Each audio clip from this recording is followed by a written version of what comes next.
Hello, welcome to Fremont College Critical Thinking class. My name is Robin McGee, aka Miss M, and I want to welcome you all today to this class that we're going to be participating in for the next 5 weeks. I love teaching this class for a number of reasons. Best of all, it allows students to think outside the box. That's what critical thinking is. Critical thinking is to recognize something that you believe, but then to also recognize what others believe and analyze those two things. The book has a very good explanation for what critical thinking is. If you would turn to page 4, it's got a definition, and this definition says critical thinking brings conscious awareness, which means it's something that we deliberately do. We deliberately look at a situation, an idea, or a concept, and we break it down. We synthesize, we evaluate, we analyze. Those are the components of critical thinking, and that's what you're going to be learning in this class over this next 5 weeks. The critical thinking class has a number of components, which I'm going to break down to you right now in terms of the book. The very first part of the book, the basics of critical thinking, we'll be talking about observation. What does that mean to observe something? We all know what it means to look at something, but what does it really mean to observe? Recently, a woman observed what she thought was a crime in progress. As it turned out, it was not a crime, but it turned into a big brouhaha because what she observed was not what she thought she observed. So we're going to break down what it means to really look at something and observe it. What about words? What about the words we choose? In critical thinking, words are very important.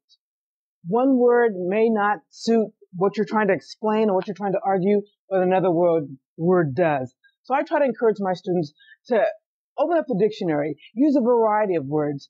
Words are rich, and I just love, word usage and writing and communicating. Words are rich, and they're yours. You can use any words you want. And the words that you choose give you the most powerful impact in terms of argument and communication. What are facts? That's another very important element of critical thinking. What are facts? Can facts be argued? Can facts be wrong? Is a fact a fact? Does it depend on who's stating these things? Whether the fact is true or false? We'll analyze that as well in terms of critical thinking and how we can best form an argument.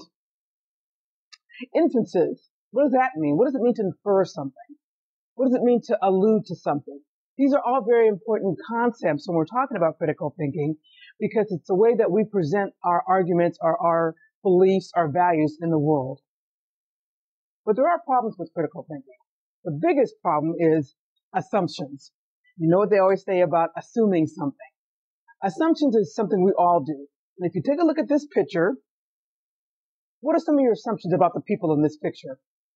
You assume that they're a family? Do they even know each other? Is that a graduation?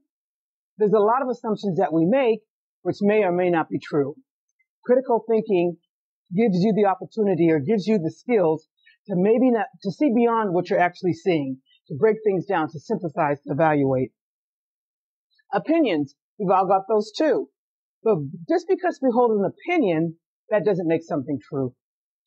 That's probably the most challenging part of critical thinking to learn and to observe and to hold on to is that it's my opinion and it's got to be this way. But the key to critical thinking is to recognize other people's opinions too as valid. Even though you might not hold those opinions, but you must recognize that others may not feel the way that you do.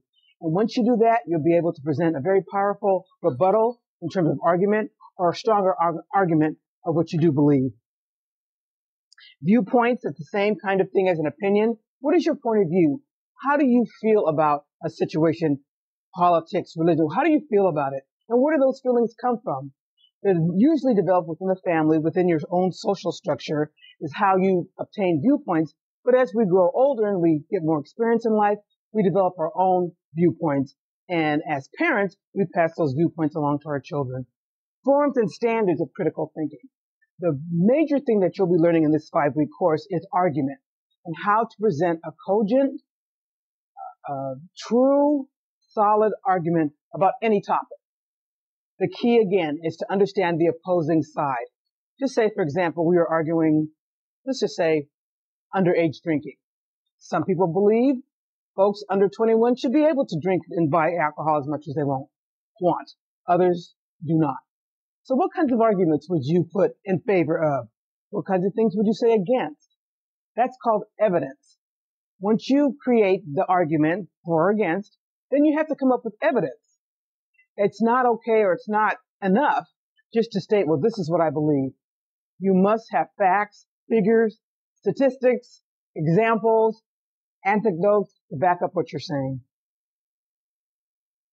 Inductive reasoning as well as deductive reasoning. We're going to go through that as well.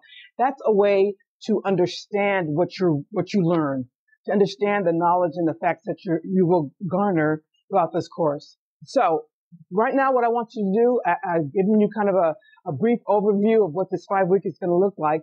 What I want you to do now is think about a burning question that you have. Think about something that I've said or something that you've thought about for a while. Think about that question and post it. Post it to the discussion forum. And we're going to talk about those and we're going to look at them and see how we can answer or not answer. That's what I want you to do now. Focus on a burning question. It could be anything. It could be related to school or work or home or family, politics, the world, anything. The question that you really want to have answered. Think about it and go ahead and post it. And I'll see you later.